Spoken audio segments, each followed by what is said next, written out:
Hi guys, and welcome back to, oops, I just hit my microphone. I probably don't want to do that because it's going to be annoying to make noise like that, but welcome back to Storytime Society. I'm so happy that you're here, and I'm so happy that you're alive on this planet. We love it.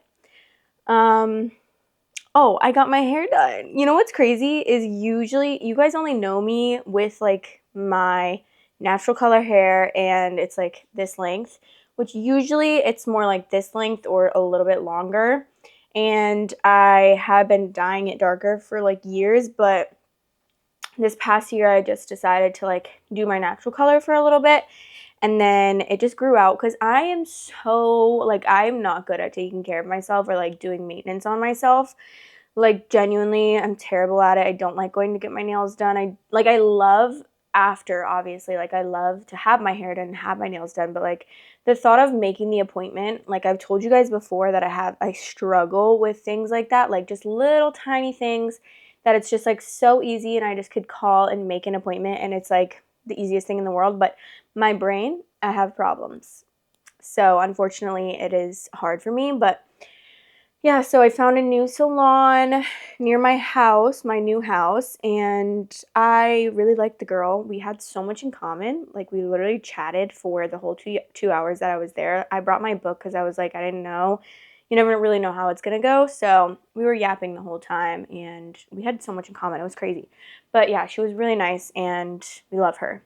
If you are in like the South Florida area, I went to the Collective Hair Studio, I think it's called, or Hair Salon.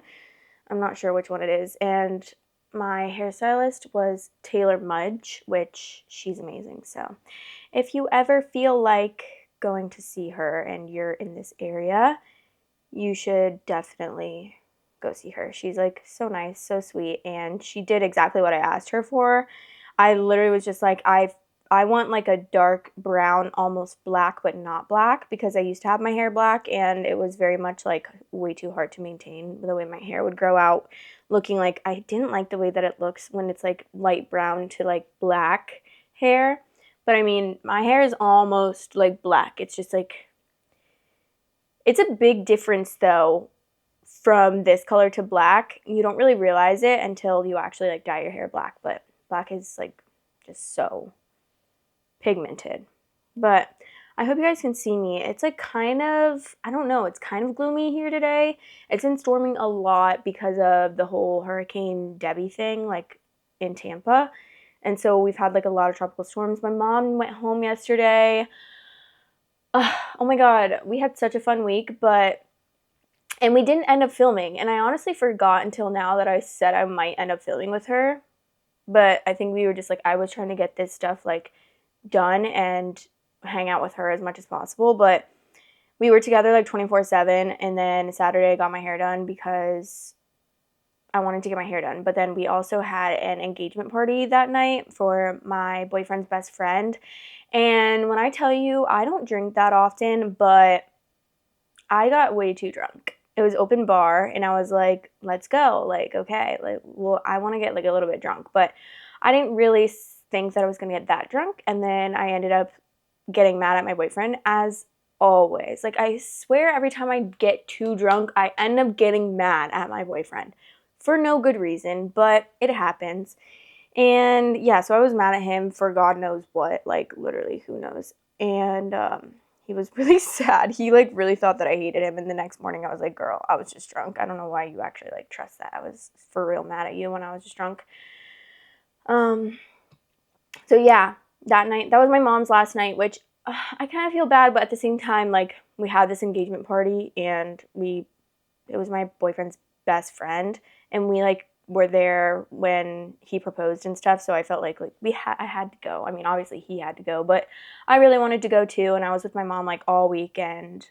We hung out Saturday, and then she went to dinner with my boyfriend's mom because they're like besties whenever she comes into town. They're so cute and so similar. So they had fun, and yeah, we didn't get home till like 2 a.m. that night. I thought I was going to end up coming home early because I was like, yeah, I'll probably just come home early. But then once I get a few drinks in me, nothing can tame me. I'm out. Even though like I didn't know anyone there other than my boyfriend and his best friend and then his fiance. But I was just like, I don't know why I'm even staying, because I literally, like, none of these people are my friends, and I'm just like here and drinking as much as possible, which I shouldn't have. And I was so hungover yesterday. I literally slept like all day, and now I feel like I'm getting sick. And it's all because of alcohol. Like, I love to get drunk once in a while, don't get me wrong, but it's always comes with repercussions. Like, the consequences, I don't know if it's worth it, to be honest, but once in a while it's just fun to let loose and have a few drinks, even if you have 5 too many. We were taking screwball shots. I had like 2 high noons. I had 2 tequilas, sodas, sunrises. Oh my God. When I list that off, it's honestly so embarrassing how much alcohol I had. I shouldn't have done that. Okay, we are going to get this story time started. I love you guys so much. Thank you for being here. And if you haven't already, subscribe, like the video, comment as always, and maybe share it with a friend. Okay, so someone actually shared this to the Storytime Society subreddit. So the subreddit is linked below if you want to become a member. We have like 165 members right now, which I love. It's always growing. And yeah, it's just fun to like see what you guys post on there. So you can always cross post or post your own stories or whatever you want. It's honestly, there's not really any rules. Like, I see people having rules, but like obviously that's like for 13 million members. Obviously they have to have some rules, but right now we're kind of ruleless, other than like don't be a bitch or like don't bully. Okay, so the first title is, I, 30 female, just found out my husband's 32 male been lying to his work about my pregnant sister, 26 female, being his wife. Can I even fix this? Throw away because I'm embarrassed and don't want this on my main. I'm really struggling right now and could use some advice from people who aren't in my immediate circle because I'm too embarrassed to talk about it with anyone else. I'm 30 and I've been married to my husband, 32 male, for 5 years. We've been together for 7 and we met back in college. He was the first guy who made me feel comfortable in my own skin. I've always been more of a tomboy into sports, preferring jeans over dresses, and my body's more on the athletic side. Growing up, that wasn't always easy, but my husband loved me for who I am, and he never made me feel like I needed to change. I really thought I'd found the perfect partner. I also have a younger sister, Rosalie, 26 female, and we've always been close. She's beautiful and effortlessly charming, the kind of person everyone just loves. Our mom has some serious narcissistic tendencies and definitely played favorites growing up with Rosalie being the golden child. It wasn't her fault, and she never asked for the attention. In fact, she's always been super kind and supportive, even though she's the type who avoids confrontation and puts herself last to make others happy. So we've never really had any issues, but all those comparisons growing up left me with insecurities I've never fully shaken. About 2 months ago, Rosalie's long-term partner left her after finding out she was pregnant. She was devastated, and we agreed she should move in with us for a while to get back on her feet. She's been staying with us ever since, and at first everything seemed fine. My husband didn't seem to act any differently, so I didn't suspect anything was wrong. 1-ish months ago, I asked Rosalie to drop off something for my husband at work because I was swamped. I didn't think much of it, that it would save me some time. Well, she did, and it turns out that when she got there, everyone assumed she was his wife. They congratulated him on his beautiful wife and their soon-to-be son, and instead of correcting them, he just went along with it. He admitted that he liked how his coworkers reacted to having a beautiful wife and a baby on the way, and it made him feel good. One of his coworkers asked him where his wife was at an event, and since Rosalie had already dropped by once before, they assumed that she was his wife, and he didn't correct them. It made him feel validated, like he was living up to some ideal that I guess I don't fit into. I didn't find out about any of this until a few nights ago. We were out for dinner celebrating our anniversary when we ran into one of his coworkers at the restaurant. The guy asked my husband where his wife was, and when my husband said something vague about her being busy, I felt like the ground had just dropped out from under me. The date was basically ruined, and we went home as soon as we ate. I confronted him as soon as we got home, and that's when he finally told me everything. To say I'm devastated would be an understatement. My husband and I had always agreed on being child-free. We had that discussion early on in our relationship, and I thought that we were on the same page. I don't have a desire to be a mom myself, partly because I have PCOS and I know it would be difficult for me to conceive. But now it feels like my husband's been using my sister to live out some fantasy life that I could never give him. Rosalie had no idea about any of this. When I told her, she was horrified. She kept apologizing, even though none of this was her fault. She feels awful and even offered to move out, but I can't ask her to do that. She's already going through so much, and I want to be there for her, but it's so awkward now. I can see how guilty and uncomfortable she feels being in the middle of this mess. This situation has also ripped open old wounds that I thought I'd healed. I spent most of my 20s in therapy working on my self-esteem and trying to overcome these insecurities, especially the ones tied to growing up in Rosalie's shadow. I thought I'd finally come to a place where I could love myself for who I am. But now it feels like all my progress has been undone. Years of therapy feel wasted, and I'm back to square one, questioning my worth and my place in my husband's life. Since finding out, things have been incredibly strained at home.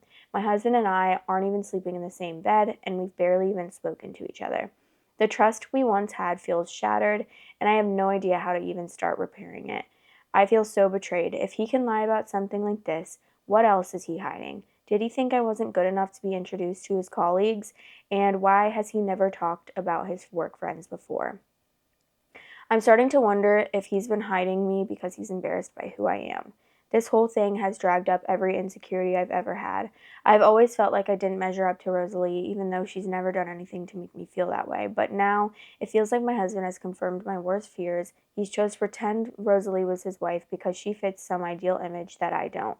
I honestly don't know how to move forward from this. I love my husband and I want to believe that this was just a huge mistake, but it feels like so much more than that. I'm also worried about how this is affecting Rosalie. She's been nothing but supportive, but I can see how uncomfortable and guilty she feels being in the middle of this. I'm really struggling here. How do I even begin to address this with my husband without it turning into a huge fight again? I feel so low, but I can't stand the idea of our relationship ending. I love this man more than anything. He keeps saying sorry and trying to plan date nights. I'm honestly not in the mood for any of it.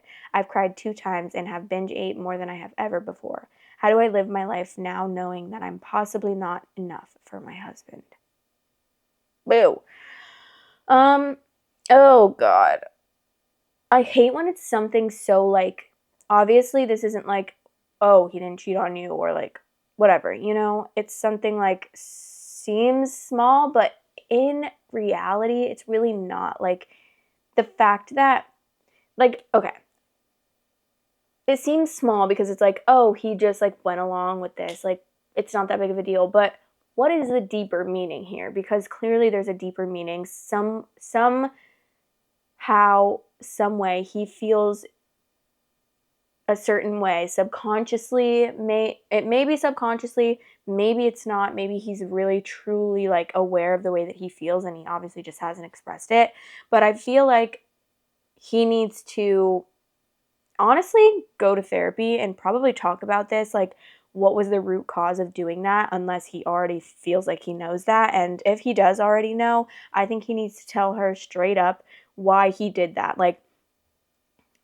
because it's obviously just like there's a deeper meaning to it, clearly, because that's not something you just do. Like, I can't even imagine if my boyfriend did that, I would not be able to trust him ever again. I mean, what kind of like, who does that? Like, what?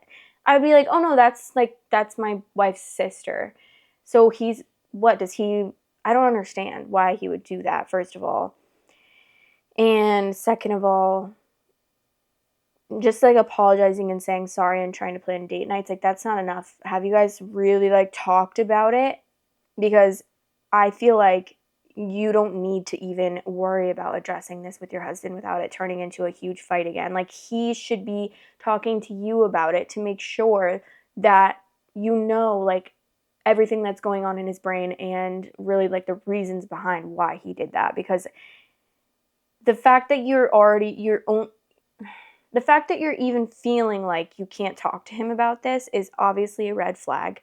You should be able to talk to your husband about anything, let alone something that he literally did himself and he brought upon himself. Like he did this to himself. So I don't know why he's like, what, he's like turning it back onto you and making himself the victim or what? I don't know.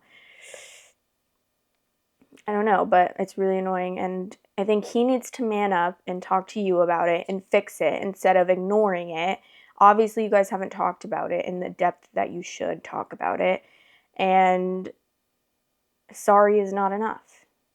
Like, I don't want to say, like, oh, you should divorce him, because it's not as easy as that, and I know that's probably what a lot of people think, like, oh, just divorce him, but, like, obviously they're married, she loves him, like, it's a lot harder than to just say, like, divorce him, especially over something like this where it's, like, so not black and white. It's just so, like, okay, why did this happen, though? Like, you want to get to the bottom of that, because it just seems like there's something deeper there. Okay, so let's read some of the top comments. Why are you worried about repairing the trust between you and your husband when it was he who broke it? What has he done to earn back your trust? Groveled, explained his reasoning. You have done nothing wrong here. I'm kind of feeling this here. OP, it's not your job to repair what he broke. It's only your job to decide if it can be repaired. How do you get over or wrap your head around this one? Several layers of betrayal. Can you imagine sitting there and someone asks where your wife is, and right in front of you, you hear she is busy? Bro, a mother effing scene would have been made right then and there. I wouldn't have given two shits if it embarrassed him in front of his coworker. I'd get the fuck out, go home, and pack. On their anniversary, the dude was heartless, and reading this post infuriates me. Yeah, I mean, for sure. Obviously, not everyone's the same way. Like, not everyone is like that. So I understand why she wouldn't do that. But if it were me, I would have been like, I'm right here. Hi. And then, like, yeah, he'd been embarrassed, and I'd be so thankful for that. You should be embarrassed. This, I would have gone ballistic on him right away, and I would probably have made sure his coworker knew that I was married to him. Perhaps even insisted on the past tense. This is just my opinion, but there would be no way to regain my trust after this.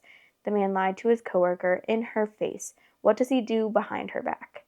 If I heard someone say that, I would have lost it and accused him of cheating and immediately told him to not show his face at home anymore. I'm filing for divorce immediately, and I would have done that in front of the coworker. I mean, it's hard to say that you would really do that, but the coworker actually sounds like they were kind of calling out the husband for cheating. Yeah, that's true. Like, yeah, that's so true. Honestly, the fact that he was willing to make it look like he was cheating, because obviously when you're out to dinner with a woman, like, they're gonna think something's up, and they don't know that that's your wife, so they probably think you're cheating. And the fact that you would rather it look like you were cheating than to just be like, oh, sorry, like, you guys thought that that was my wife and I went along with it, that's saying another thing. Like,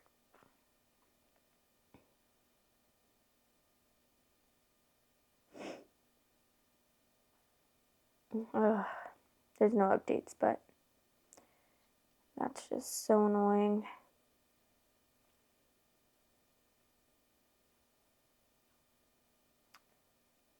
Okay. Next story. This one's short, but I wanted to read it anyways. Am I the asshole for sleeping with my late wife's sister after her death? I, 24 male, lost my wife Laura in a tragic accident 2 years ago. It was a devastating time, and I struggled to cope with her loss. Laura's sister, Emma, 29 female, has been a huge source of support for me.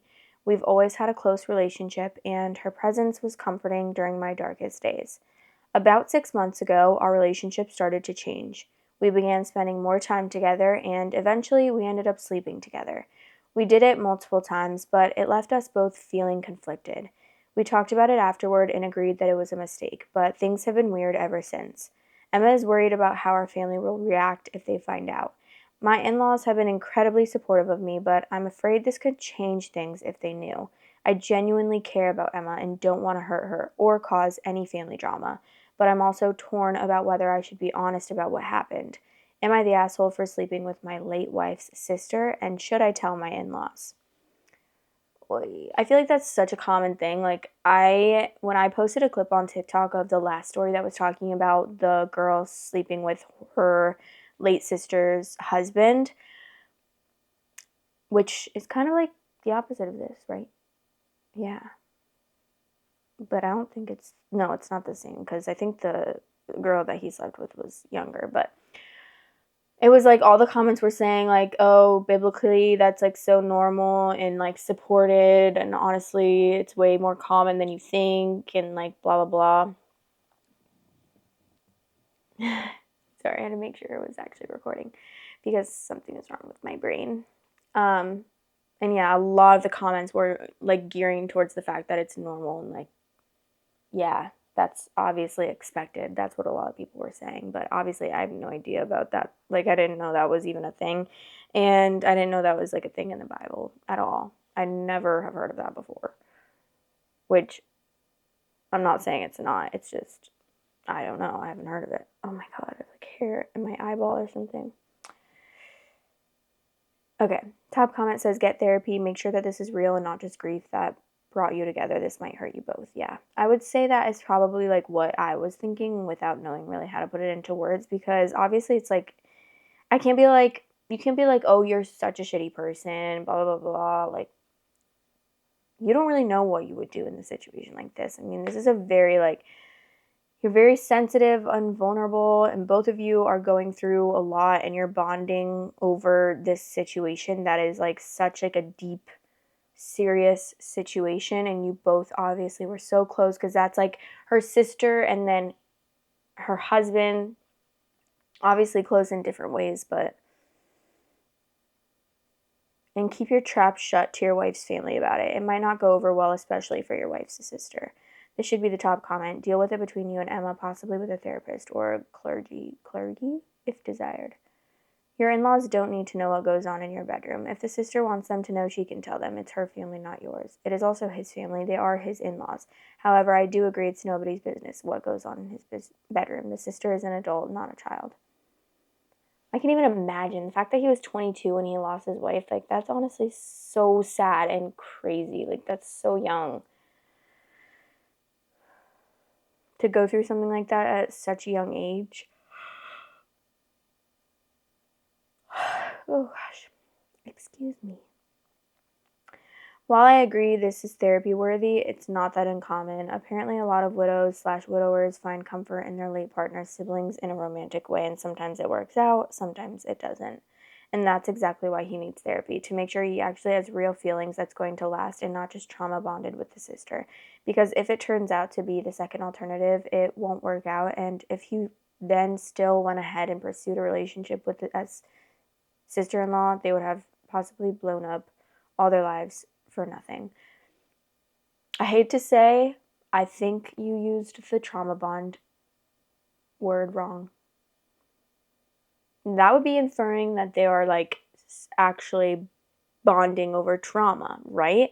But trauma bonding is actually when someone is giving you trauma, so you're bonded to them. Let me know. Actually, no, don't, because I'm about to look it up. Because I'm pretty sure I'm right. Yeah.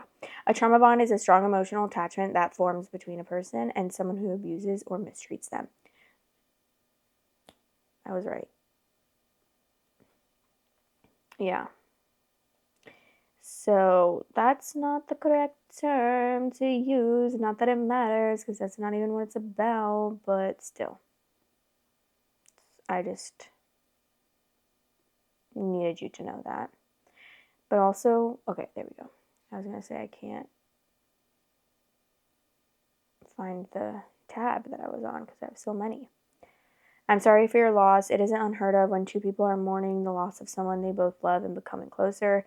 If there is no chance of you and Emma becoming a couple, there is no need to say anything to anyone. That's true. Honestly, like, obviously you didn't cheat on your wife. Like, obviously it definitely raises some questions. Like, so were you always feeling each other or what? But like at this point, it doesn't really matter because it's just such a different situation. And I can't even put myself in their shoes because I've never been in a situation like that. Okay.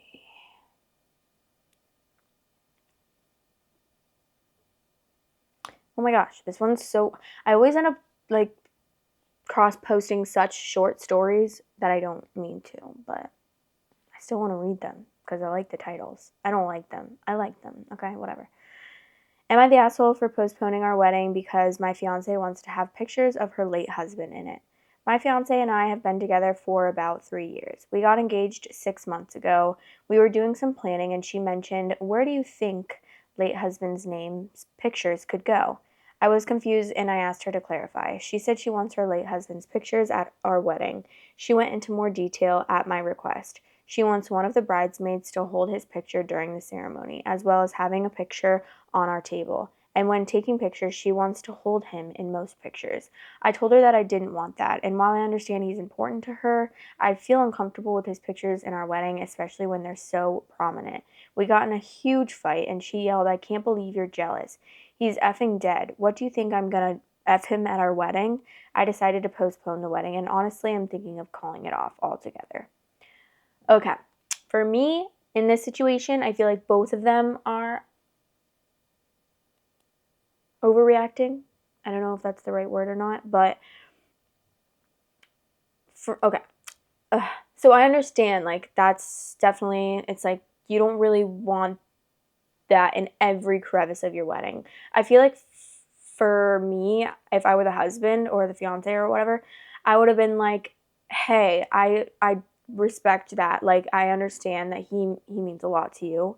He passed away. I can't even understand or come to understand how hard that is, and obviously you still love him. Like, totally understandable. You have to be empathetic in a situation like this, but at the same time it's like I'm not comfortable with that much of him in our wedding because it is our wedding. Like, it's about us getting married.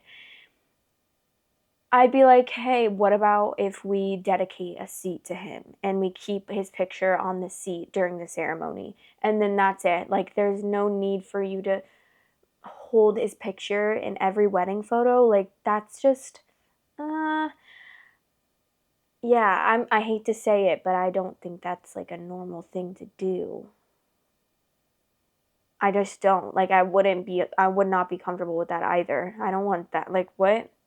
This is also my day. Like, it's both of their days. It's both of theirs. It's the husband's and the wife's day. And there's no reason to like interject him into every crevice of the wedding. Like, having a bridesmaid hold his picture, then also putting a picture on the table, and then also you're gonna hold this picture in every single picture. That's a little too much in my opinion. Like, maybe, I don't know, maybe you should be postponing the wedding because that just is a little much.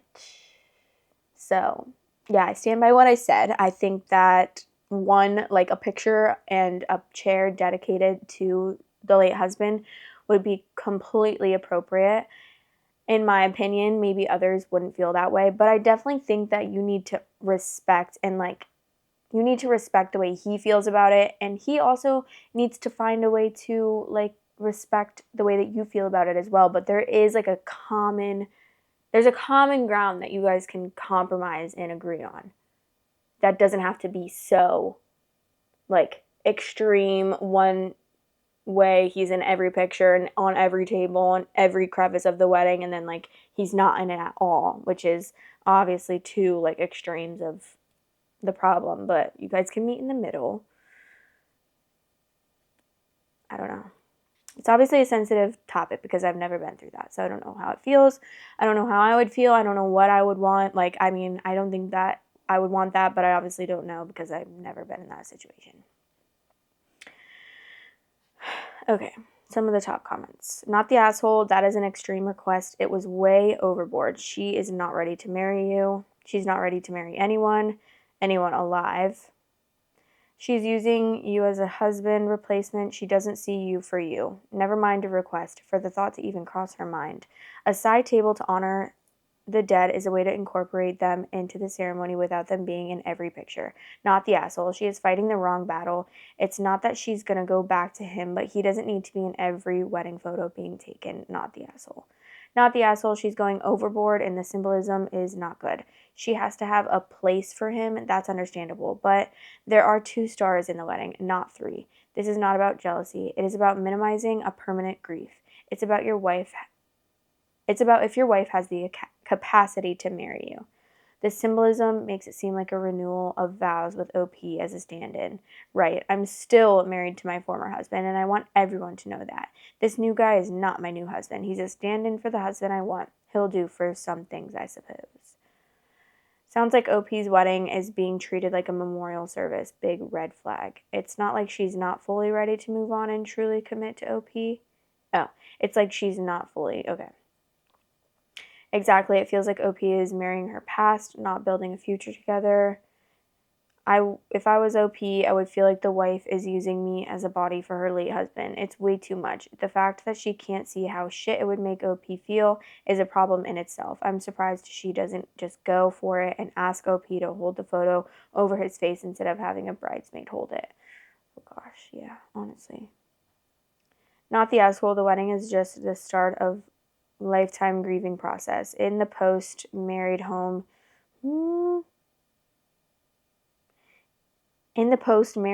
she will install a shrine to the deceased. Kids, you can bet a son will get hung with the name. The deceased birthday and anniversary will be celebrated. Respectfully, doesn't look like this marriage is going to work. Recommend a therapist if she's willing to go. If not, think really hard about bailing out. Yeah, I think they all kind of agreed with what I was saying. Like, it's fine to have something for him there, but he doesn't need to be everything.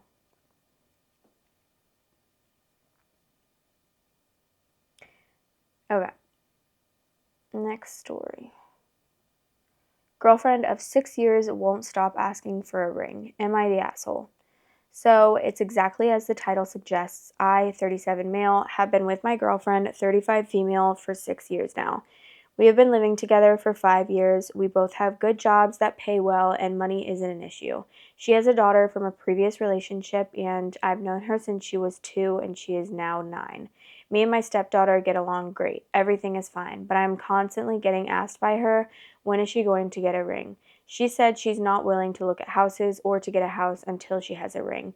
We currently rent and have been for the past 5 years. A year and a half ago, I went out and bought a ring because I do plan on marrying her someday.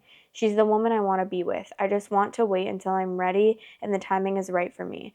I'm also planning an unforgettable, unique way to ask and surprise her. But every other day is her talking about a ring. Even when hanging out with friends, she brings it up and causes uncomfortable conversations with people about it. And it's always, hey, it's time you ask. What are you waiting for? You should really ask her already. Like, STFU, it's not your life and any of your business. I don't want to feel pressured into doing it. Anyway, am I the asshole for not proposing to my girlfriend of 7 years yet? I have some thoughts about this. Okay.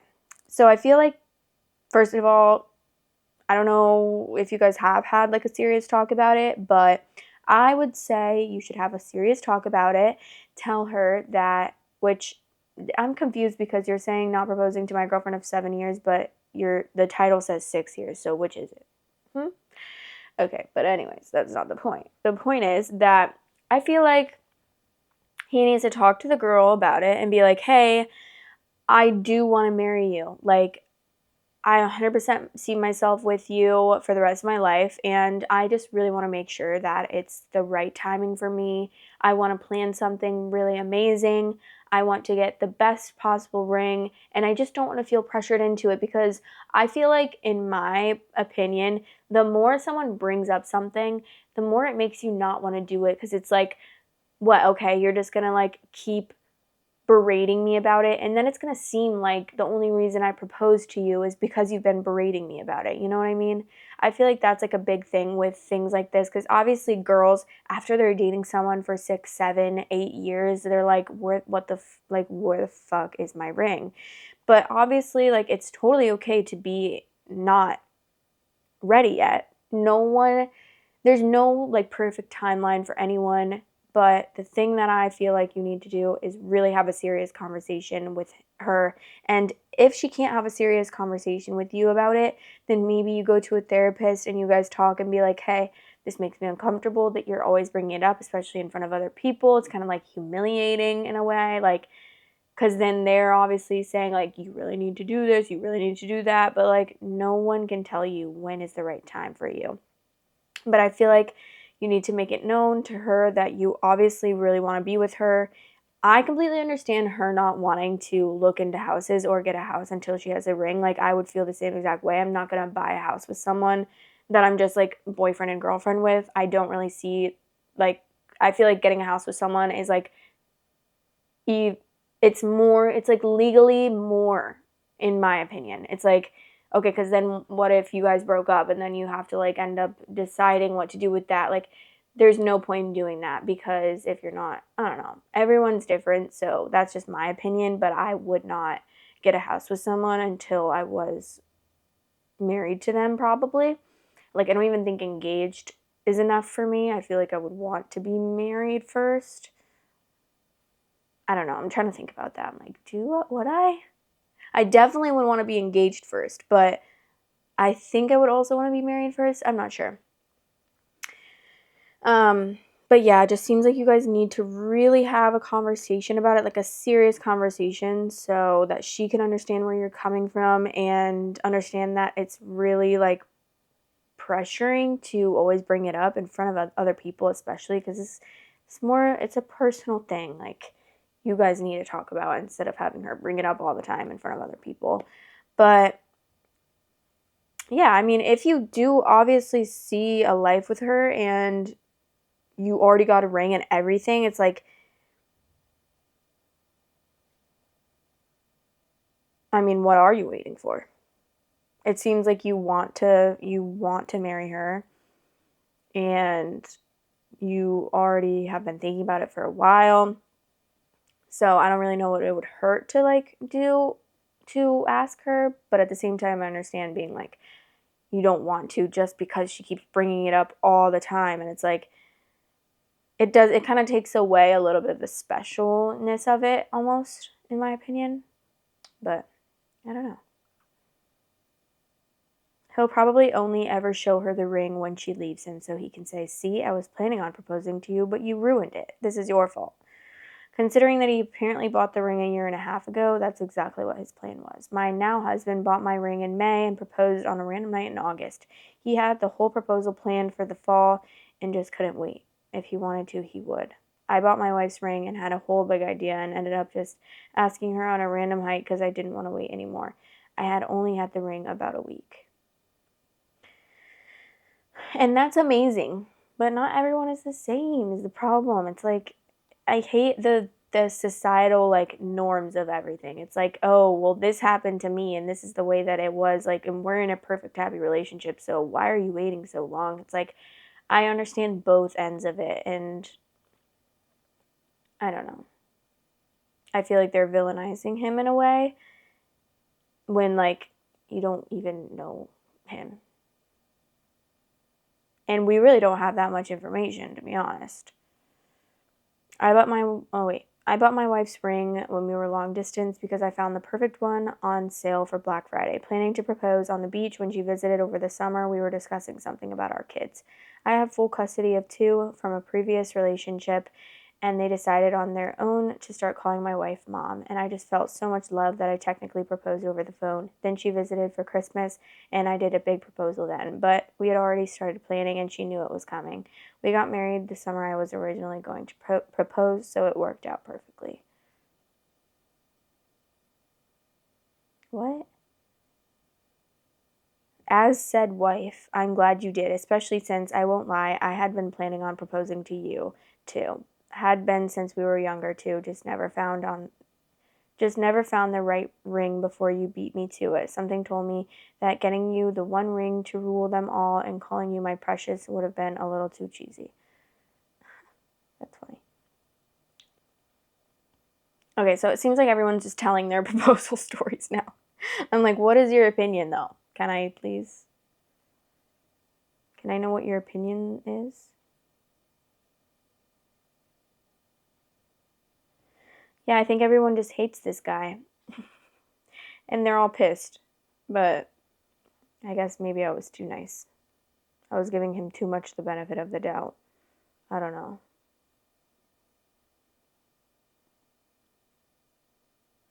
Oh my god, my back is actually starting to give out, I think.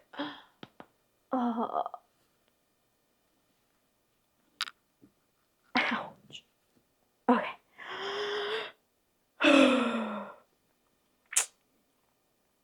Okay, next story. My husband died, and I have to pretend that he was a great man who loved me.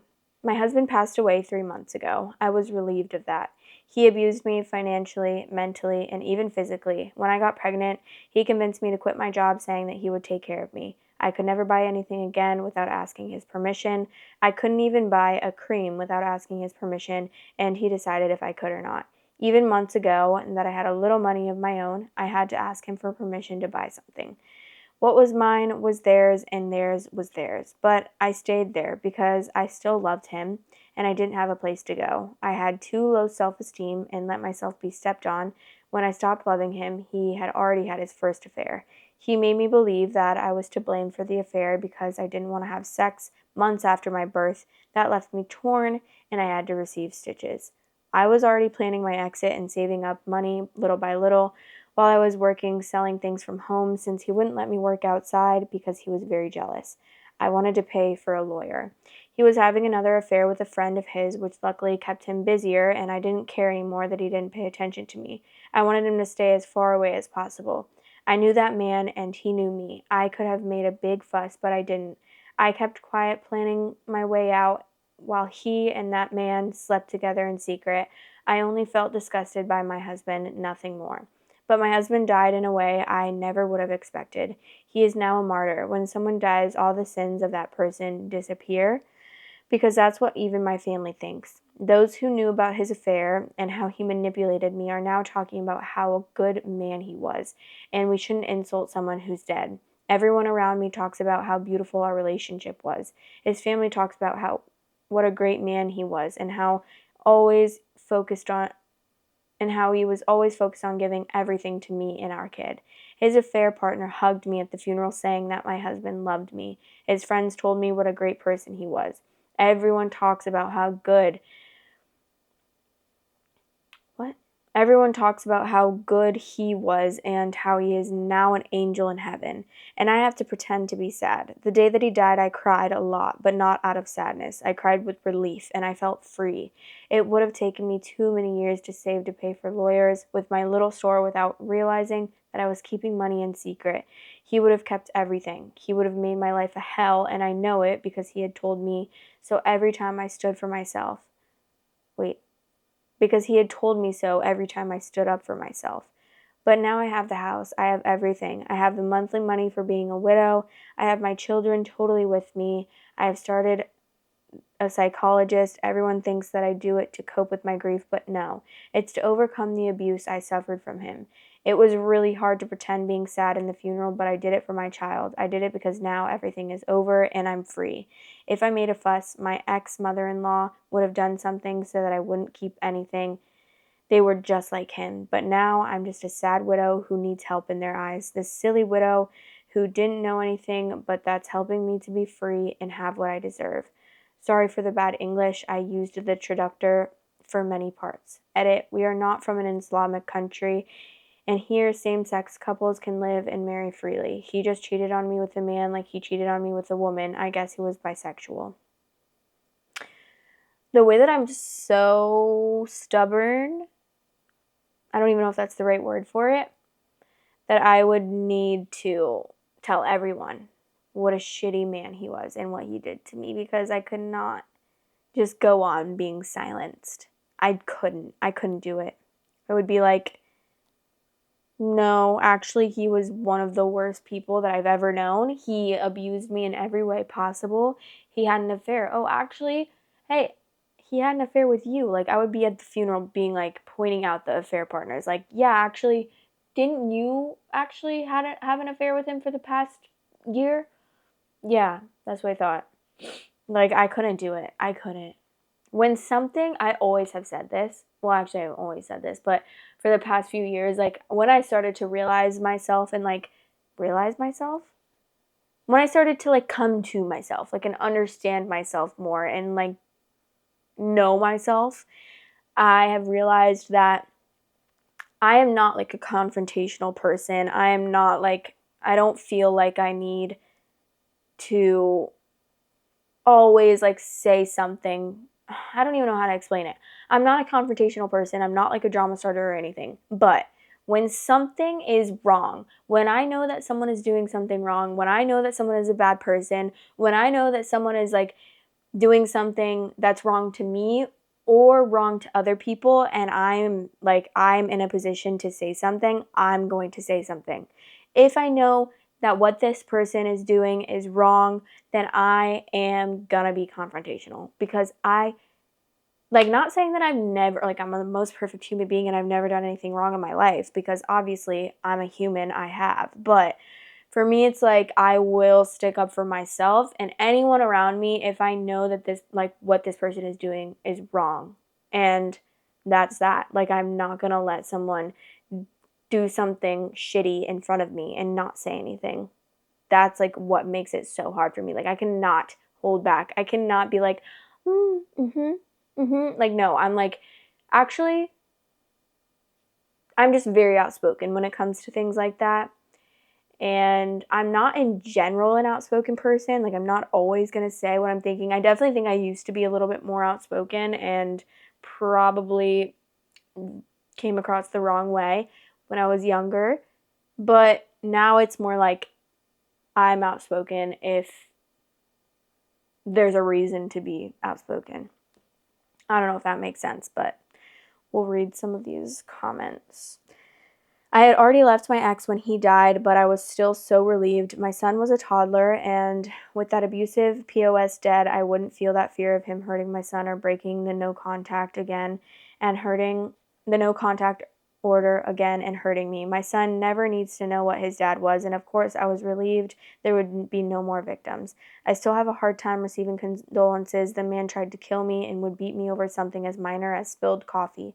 I empathize with what you are experiencing, the relief and secrecy you keep around your feelings, but I'm happy for you. I'm happy for your loss. You deserve nothing but peace.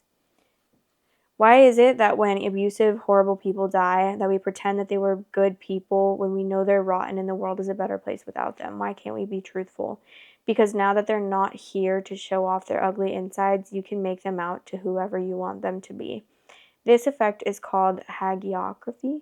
Hagiography? I don't know. But that's interesting. I didn't know there was like an actual term for that. My dad recently died after 60 years of marriage to my mom. I'm glad I had an emergency and missed his memorial service where hundreds of people showed up to talk about what a great inspiration and pillar of society he was. To me, he was a wife beater, a cheater, a child abuser, a narcissist, and a household dictator.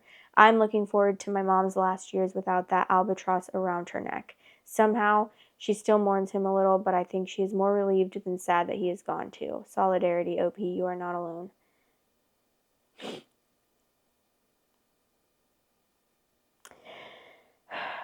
Yeah, and that's another situation where it's like I cannot fully be like, this is what I would do because I've never been in that situation. So, but I know what I think I'd do based on who I am as a person, and I don't think I'd be able to keep my little mouth shut.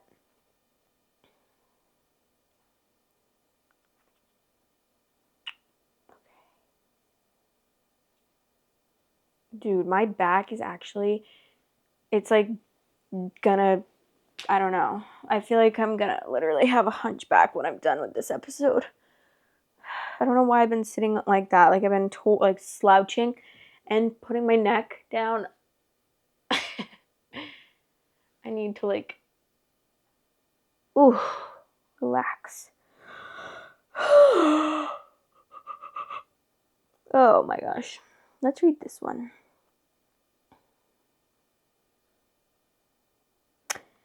Okay.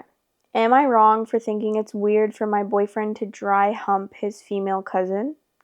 My 27 female boyfriend, 27 male, was in Mexico celebrating his sister's quince and was sending me some videos of how crazy the dance floor gets with his cousins. And in one of the videos, his female cousin was laying on the ground and he was on top of her on all fours, almost in a dry humping like position, while another female cousin was like thrusting at his behind. It was a weird video to watch, and I know he's not into his cousin and there's nothing there, but it made me really uncomfortable to watch that. Is this me being insecure or is this actually weird? I'd include the video if I could, but I'm not sure how to add that here. In another video, his female cousin was sitting on a chair and he was attempting to give a lap dance, but the female cousin fell off the chair, so it didn't look like much happened and everyone was laughing at it, so this one didn't bother me as much. This just all feels like weird things to be doing with cousins, but I'm not sure if I'm wrong on this. What? Huh? I think, girl, the fact that you don't know if you're wrong on that, I'm like, you're 27 years old. Like, what do you mean? I definitely would be like, girl, I would be disgusted. I'd be like, why are you humping your cousin? That's weird. That is so weird. Stop humping your cousin. You're a 27-year-old man, first of all. You know that's, if you were like a 5-year-old and you were you were humping your cousin or something, I'd be like, okay, he doesn't know any better. But you're 27 years old. Sir, please get off all fours and do, like, I don't know, the moonwalk or something. Why do you need to hump your cousin? Let me know. And the fact that it's on video? I'm scared. The top comment on the screenshot says, so, your boyfriend and his family are weird. I've been to several quinceañeras. Ooh, did I just say that right? Quinceañeras? No cousin humping was involved. What a day to be literate. I just opened Reddit. Go back to sleep. The boyfriend sent these videos. How drunk was everyone? My family never did quinceañeras, but all of our other family gatherings have involved zero humping of relatives. It's his first cousin? I literally just woke up. All of these are like the same. Like, what in the Alabama? Wait, who was that one Republican who got a video released of him being naked dry humping his cousin? Is this them? Nor. Stop, I'm crying right now. Yeah, girl, probably be like, I don't know, what's going on in that family? I mean, obviously, if they all think that's normal, if the cousin also thinks that's normal, if my cousin was dry humping me, I'd be like, what the fuck are you doing? I'd literally push him off and be like, are you good? Please drink some water, eat some bread. I don't know what's wrong with you, but that's weird. Weirdo behavior. Okay, I think, wait. Oh, wait. I did want to read this, actually. And I think it's short. Yeah, it is. But I've been wanting to read this, and I've been saving it for the podcast, okay? But, yeah, okay, sorry. I'm just going to start. I can't breathe because my back is hurting so bad. Am I the asshole for leaving home after my husband said I should handle the cost of all of the IVF sessions only because I'm the cause of infertility in our marriage? Sorry for any mistakes in advance. I've been married to my husband for 13 years and we've been trying for so long to have a child but haven't been able to do it. We've tried many methods and nothing worked. The mental toll would be a lot for us, so we'd take some time before we try again. A friend of mine suggested that we try IVF and I told my husband. He agreed to the suggestion, but the cost kind of had him hesitating. IVF sessions are costly, yes, but me and my husband have enough savings to afford them. I spoke to him again about it, and he said he wasn't sure we should take this route. He pointed out how one session isn't guaranteed and that we'd have to pay for more. Again, I mentioned how he and I can't afford it with our money combined. He looked at me intently, then told me that, logically, since I'm the cause of infertility, then he thought that I should handle the cost of IVF sessions by myself. I was shocked. I couldn't even muster a response to what he said. He said it to my face straight. I felt so hurt I exploded on him, and he acted like I was being unreasonable, and then said that he was not obligated to pay for my own medical issues. I lost it and decided to pack my stuff and go stay with my mother. No response from him after that. Just a text stating, "Truth hurts," that he sent when I rejected his phone call. I got blamed by family saying I'm overriding his feelings and that he had the right to open up about how he felt when I kept pushing him about the IVF, especially considering his mental health state from being able to become a father, which is a human right that he has. Yes, I do take responsibility for my infertility, but this was too much. Did I overreact? Was I wrong for taking a stance against what he said and leaving? Edit for clarification. I'm the one struggling with infertility due to other medical issues that I have. What? The fact that truth hurts, he'd be done. Done. Not only did you suggest that, but to just, what is it called? What is it called? Put a nail in the hammer? I don't know what that is. What is that saying? Tell me in the comments, please. Put a nail in the hammer? Put a hammer in the nail? I don't know. Okay, but anyways, he was doing that by saying, truth hurts. Like, I feel like, okay, that's a fucked up thing to say in the first place, to be like, you should pay for it. But then to, like, not even think, like, oh my god, I shouldn't have said that. Like, fuck, I'm so sorry. That was really not okay for me to say. It's obviously, that's crazy. As if it's her fault. Like, oh, I am choosing to be infertile. No. No. I would be like, no, I'm sorry. But I always say that it's hard to just say, like, you should divorce. But in this case, you should divorce. Nah, that's one of the shittiest things I've ever seen written on these God-hated boards. Be glad he showed you that side of himself before you had a child with him. I mean, if they actually got tested and he wasn't shooting blanks, let's just admire her body for rejecting low-quality genetic material. Natural selection in the works. No need to pass on those genes to the next generation. But he has a human right to children. Right? That's probably the most disgusting thing I've ever heard.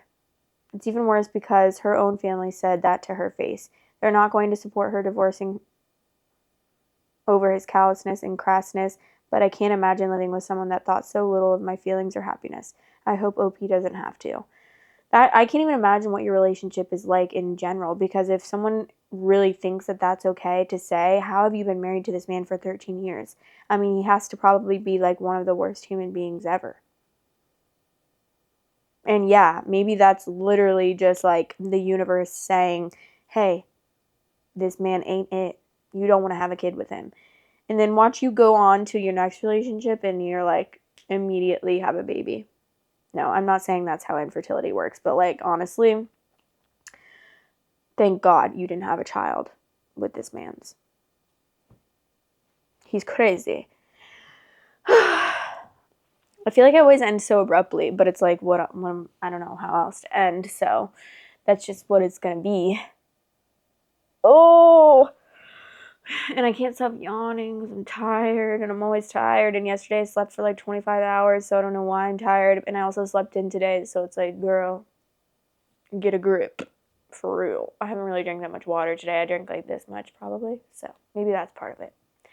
But I'm gonna go now. I love you guys. Thank you so much for watching. Obviously, join the subreddit that's in the link below, because I love to see what you guys cross post, or even like post your own stories on there. And it's fun to see it growing every day. Also subscribe if you haven't, and comment, because I love you and I love to talk to you. I love to talk to all of you. That's really all for today. I'm about to go to Poncheros with my boyfriend and get some fat burritos and live my best life. Probably get like a Coke Zero from McDonald's. Nothing hits better than a Coke Zero from McDonald's. They really did that. For real. But yeah. Okay. That's all I have to say for today. And thank you for listening to my TED Talk. Love you to the moon and back a million times.